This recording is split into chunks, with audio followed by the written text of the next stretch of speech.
American think tank की report आई है कि 2026 जो है वो दोनों कंट्रीज के दरमियान कॉन्फ्लिक्ट का साल हो सकता है। और ये जब इस वक्त शुरू करेंगे they will start from the rear ये जो rear end of your air bases और बॉम्ब करते करते आके आएंगे, ये आपको तबाह करेंगे। लेकिन इसमें अफगानिस्तान का भी रोल बताया गया जो मेरे ख्याल में पाकिस्तान के लिए बड़ा अलार्मिंग है। लोग कहते नहीं ये कि अपना रोना रो रहे हैं, लेकिन उनका भी रोना कहीं ना कहीं जायज होगा। यही तो वजह है ना कि कोर कमांडर मीटिंग में भी अगला बुलेट प्रूफ शीशे के पीछे भी बुलेट प्रूफ जैकेट पहन के बैठता है। ये जो अभी आज पेशरफ्त हुई है और डायरेक्टली यूएई और सऊदी अरब आमने सामने हो गए हैं, ये कितना तशवीशनाक है। तो वो तो बल्कि यहां तक कह रहे थे कि डिटेरेंस जो है, न्यूक्लियर डिटेरेंस फेल हो गया। जो हमारी ये झड़प हुई उसने साबित कर दिया कि nuclear deterrence did not work. तो ये जो है बड़ी तशवीश की बात है। American think tank council on foreign relation की रिपोर्ट पर बात करेंगे। CFR कहता है कि पाकिस्तान भारत के बीच में एक आर्म कॉन्फ्लिक्ट हो सकता है। और मेरा ख्याल है जो स्टेट्स हैं उन्होंने अपनी बहुत सारे फैक्टर्स को देखना होता है। चौड़ साहब, मेरा ये असेसमेंट है, मेरा ख्याल है कि same is in the case of Pakistan. I agree with you. S-400 system है, बड़ी फौज है, एक बड़ा बजट है, बड़ी इकोनॉमी है। अब भी पाकिस्तान में अपनी सरगर्मी में मुलव्विस है। असादुल्लाह वलीद करके एक लश्कर तैयबा का बंदा जो अभी पीपल्स एंटी फैशिस्ट फ्रंट के हिसाब से अपने आप को नाम जानता है। अगर आप सीधे सीधे लफ्जों में ये कहें तो एक और को टपका दिया गया है, एक और को टपका दिया गया है, खबर ये आ रही है। सोचा भी नहीं होगा कि उसके साथ ये होने जा रहा है। रियासी में जो हमले हुए और बाकी सारे और जो हमले हुए इंडियन आर्मी के ऊपर, उनके काफी सारे इन्होंने प्रोपेगेंडा वीडियो बनाए। जो बिहेडिंग हुई और जो एग्जीक्यूशंस हुए इंडियन सोल्जर्स के, उसके बारे में इसने काफी सारे वीडियोस बनाए। हम इसको इस तरह ले सकते हैं, वो आपको पता है कि टपक टपक के टपक रहे हैं, यानी कि कितने ही ज्यादा टपकाए जा चुके हैं। मतलब ये भी परेशान कुन चीज है। पाकिस्तान को एक तरफ भारत बॉर्डर और अब दूसरी जानिब अफगान बॉर्डर पर भी इस जहरियत का सामना है। हमारी अस्करी दिफाई पॉलिसी आपके ख्याल में क्या होनी चाहिए? सर, जो ज्यादा कंसर्निंग बात है ना वो ये कि एक चीज बड़े तवत्तर से कहते आ रहे हैं ये लोग, एंड दैट इज कि there is going to be a blood bath in Pakistan. Maharashtra में एक जर्मन बेकरी का जो अक्यूज था उसको किसी ने गिरा दिया। ब्लड शेड होगा, ब्लड बाथ होगा, कत्लो गारत होगी, बहुत खून बहेगा। तो मेरा ख्याल है सब मुतफ़िक़ा है, ये बात सब इत्तफाक करते हैं इसके ऊपर और इसमें कोई शक नहीं। अगर लेट्स से कि जंग होती है, जैसे हाई प्रोफाइल टारगेटिंग जो है ना वो ये करते हैं। जहां पर मुंबई अटैक्स को बड़ा ग्लोरीफाई करता था वहां पर ये, एंड जो सिविलियन मर्डर्स और सिविलियन डेथ्स यहाँ पर होती हैं, इंक्लूडिंग सिविलियंस और इंडियन सोल्जर्स की जो डेथ्स होती हैं, उसको काफी हद तक ये काफी हद तक ये एम्पलीफाई करता था। मेरे पाकिस्तानियों, दिल खून के आंसू। It was expected. अफगानिस्तान के पास मुतबादिल प्लान भी तो बहुत ज्यादा है, लेकिन इसका जो असल नुकसान है वो पाकिस्तान को ज्यादा होने वाला है और पाकिस्तान की मईशत तो वैसे ही ज़बूहाली का शिकार है। आटे की बोरी की कीमत में 12% इजाफा एक संगीन माशरती मसला बन चुका है। सवाल यह है कि आखिर ऐसा क्या हुआ कि चीन जैसा स्ट्रेटेजिक पार्टनर अपना हाथ खींच रहा है। भाई नक्शा आपने निकाला नया और अपने ही कंट्री का नक्शा चेंज होने वाला है इनका, बांग्लादेश का। उन्होंने ये कहा है जी कि ये जैश ए मोहम्मद के डॉक्टर साहब अफगानिस्तान के साथ पाकिस्तान की झड़पें, 200 से ज्यादा जवान पाक फौज के। अफगानिस्तान ने बॉर्डर पे अफगान परचम के साथ इंडियन तिरंगा भी लहरा दिया है, यानी ये इस चीज का ऐलान किया है कि इस टाइम अफगानिस्तान तरफ से ये कंसर्न्स हैं कि जब मुत्तकी इंडिया के अंदर है तो उस वक्त उसकी तरफ से धमकियां भी दी गई अमीरुल्लाह मुत्तकी की तरफ से, और उसी वक्त हमने देखा कि पाकिस्तान के ऊपर अफगानिस्तान टफ लाइन ली है। सिक्योरिटी फोर्सेस ने पुलवामा के अंदर जो कि साउथ कश्मीर का एक इलाका है, वहां पे जो उमर नबी नामी एक शख्स है, उसका जैश ए मोहम्मद से ताल्लुक है, वो उसका घर उन्होंने डिमोलिश कर दिया है। पाकिस्तान ने अपने पांव के ऊपर कुल्हाड़ी मार ली है, अफगानिस्तान जैसे दोस्त को नाराज कर दिया है, अपने तमाम तर राबते मुनक़ता कर लिए है। ढाका के अंदर आर्मी उतार दी गई है। मोहम्मद यूनिस, वही स्टूच, उसके घर को घेर लिया गया है। प्रेडिक्टेबल जो लीडरशिप है इंडिया की, जो पॉलिटिकल क्लास है, उन्होंने बड़ी टफ लाइन ली है। मतलब उन्होंने प्रॉपर डिमोलिश करने शुरू कर दिए हैं घर। बांग्लादेशी को मार रहा है और ये बिगनिंग है सिविल वॉर की। सुबह मैंने अखबारों में देखा, तस्दीक हो गई उस बात की। Overtakes China in the world air force ranking. अभी कुछ घंटों पहले बगदाद और ईरान के दरमियान की एयर स्पेस को बंद किया गया है। परवाजों पर रोक है। एविएशन अथॉरिटीज ने कहा है कि flights are currently suspended. Iran में क्यों रजीम चेंज कर रहा है? क्योंकि असल हदफ उनका पाकिस्तान है, पाकिस्तान से मसला है। That is the only country है। और इसका पहलगाम आतंकवादी हमले में भी डेविड हेडली के रिश्तेदार के घर पर आग लग गई थी इस्लामाबाद में। ये अननोन लोगों का ही काम है सर। आजकल गोलियां नहीं चला रहे, शायद आग ही लगा रहे हैं। तो जब भारत ये कहे कि जी आप क्या से टेररिज्म हो रही है या क्रॉस बॉर्डर टेररिज्म हो रही है, उसको रोके, तो उसके लिए हमारे पास जवाब क्या? पाकिस्तान के लिए क्या इसमें अलार्मिंग सिचुएशन क्या है अगर खुदा न खास्ता कुछ होता है? कल से इंटरनेशनल मीडिया के अंदर एक चीज़ और एक स्टोरी बहुत ज़्यादा हाईलाइट कर रही है, और वो स्टोरी ये है कि जनाब अमेरिका ने पाकिस्तान के वीज़े बैन कर दिए। इंडियन तिरंगा भी लहरा दिया है, यानी ये इस चीज का ऐलान किया है कि इस टाइम अफगानिस्तान के साथ इंडिया भी शाना लाइन ऑफ कंट्रोल कितने दिनों तक लाइन ऑफ कंट्रोल होगी? सबसे बड़ा सवाल तो ये है, क्योंकि थोड़ी देर पहले एक्सक्लूसिव बॉर्डर से हमें डिटेल्स मिल रही हैं और भारतीय फौज ने इंडिया जो है ना वो अपनी जो हमारी इंफॉर्मेशन है कि वो इस वक्त जो है एक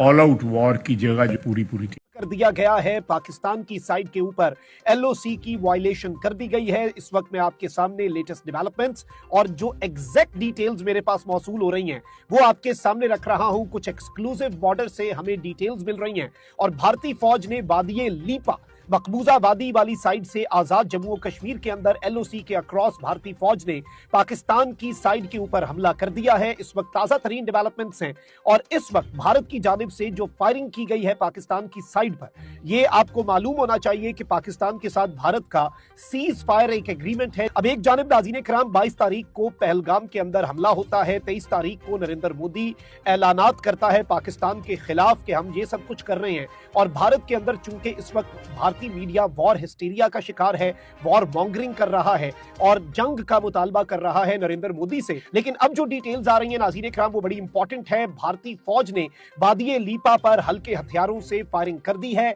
अफवाज पाकिस्तान के जवाब के हवाले से मेरे पास कुछ एक्सक्लूसिव डिटेल्स हैं और अब इस बड़ी खतरनाक बात उन्होंने की है। उन्होंने कहा जी 8 टेरर कैंप्स पाकिस्तान के अंदर मौजूद हैं, 6 क्रॉस एलओसी हैं, 2 क्रॉस इंटरनेशनल बॉर्डर है। भारत के आर्मी चीफ का ये बयान आना कतन ये मामूली नहीं है बल्कि इंतहाई गैर मामूली है, और ये चीजें इस चीज का एक इंडिकेशन है कि भारत पाकिस्तान को लेकर एक नया महाज खोलता हुआ नजर आ रहा है। इसमें 2 पॉसिबिलिटीज हैं, एक सब सरफेस को भी हिट कर सकते हैं, वो चाहे तो दुनिया की तारीख का पांसा पलट सकते हैं। इंडियन फौज चाहे तो दुनिया की तारीख का पांसा पलट सकती है, वो एक अलग बात है। भारत एक बार फिर से पाकिस्तान के साथ किसी नई जो जंग है वो छेड़ने के मूड में है। उसकी प्रेस कॉन्फ्रेंस और अभी वाले जो जनरल अहमद शरीफ है ये तो रेगुलरली ये प्रेस कॉन्फ्रेंस करते हैं, लेकिन वो शायद फौज के हवाले से कम और सियासत के हवाले से ज्यादा होती है। जो वो कह रहे हैं कि अभी हैं, और दूसरी एक और बात भी उन्होंने की, उन्होंने कहा ये ऑपरेशन से दूर चल रहा है, सो हम पाकिस्तान की किसी न्यूक्लियर रेटरिक को कोई शायद मायूसी आपके चेहरे पर मुझे दिख रही है, नहीं करते। We have to deal. देखिए कितना इंसल्ट। इंडिया के आर्मी चीफ का कहना है कि गुज़िश्ता बरस मई में पाकिस्तान के साथ फौजी कशीदगी के दौरान इंडिया ने पाकिस्तान में दहशतगर्दी के अहदाफ पर 22 मिनट तक हमले किए, जिससे पाकिस्तान में अफरा तफरी फैल गई। नेचुरल चीज है, जब आप हमला करेंगे और मुख्तलिफ शहरों में करेंगे, मुख्तलिफ जगहों पे करेंगे, तो थ्रेट असेसमेंट पता तो चलाते ही है ना, क्या हुआ कैसे हुआ। ये थोड़ी ही होता है कि जी वो पैनिक नहीं, पैनिक क्यों नहीं है। एक्चुअल मैटर ये है कि हिंदुस्तान जो अपना वेट, अपना जो हमारे से 10 गुना ज्यादा बड़ा है, 4 गुना ज्यादा फौज, 6 गुना ज्यादा एयरफोर्स, 8 गुना ज्यादा नेवी, उनका एयरक्राफ्ट कैरियर अभी उधर ला के खड़ा कर दिया है, क्या ये फोर्स को हम रेजिस्ट कर सकते हैं? भारत ने अटैक कर दिया, क्या पाकिस्तान कितने दिन सरवाइव कर पाएगा? 100 मिलियन का इन्होंने अभी वेपन्स जो लिए हैं, यानी भारतीय सेना मई 2025 की जंग के बाद this is the first time Pakistan के 5 ड्रोन्स, उनके ऊपर भारतीय फौज अपने फायर खोलती है और इस सब के अंदर पाकिस्तान के ड्रोन्स मार गिराने का दावा। 137 जवान ऑब्लिक ऑफिसर ऑब्लिक जेसीओ जिनको आपको बाद में अवार्ड देना पड़ा, मरनोल जो है मकबूजा वादी के अक्रॉस, वहां पर मल्टीपल ऐसे इंस्टेंसेस हुए हैं, मल्टीपल ऐसे वाकयात हुए हैं जहां पर ड्रोन्स जो हैं वो इंट्रूड करने यानी कि भारत के अंदर दाखिल होने की ड्रोन्स जो हैं उन्होंने कोशिश की है। भारतीय फौज की जानिब से ऑपरेशन सिंदूर 2 का इशारा दिया जा रहा है। लंच कितना महंगा पड़ रहा है अब, क्योंकि उसका बिल से इस मुल्क को चला रहे, हमें समझ नहीं आ रही। अपनी एक्सपोर्ट को इनके साथ अगर कंपैरिजन करना है तो इनके आप पैरामीटर देखें, इनकी ईज ऑफ डूइंग बिजनेस देखें। एक बहुत ज्यादा बातें ये भी की जाती हैं कि पाकिस्तान की जो हालत है, चाहे इकोनॉमी हो, चाहे टेररिज्म हो, चाहे KPK या बलूचिस्तान की हालत जो बताई जाती है, या अफगानिस्तान के साथ जो टेंशन बनी हुई है, उसमें भारत को भी शामिल किया जाता है और कहा जाता है कि ये तमाम कुछ भारत करवा रहा है और ये तो हमें बचाने के लिए बैठे हैं। इनकी पॉलिसीज अगर ना होती तो शायद अभी रिसेंटली जो क्लैशेस हुए थे उसमें बिल्कुल ही पाकिस्तान का बेड़ा गर्क करके रख देता भारत। क्या ये कहां तक आपको सही लगता है? नहीं, अच्छा ठीक है, अगर भारत कर रहा है मैं मान लेता हूँ, ठीक। तो आप मुझे बताइए कि अटल बिहारी IK गुजराल से लेकर के अटल बिहारी वाजपेयी से लेकर के मनमोहन सिंह से लेकर के आप मुझे even including prime minister Modi, किसने कोशिश नहीं की कि पाकिस्तान के साथ रिश्ते नॉर्मलाइज हों, एक नॉर्मल नेबर के रिश्ते हों?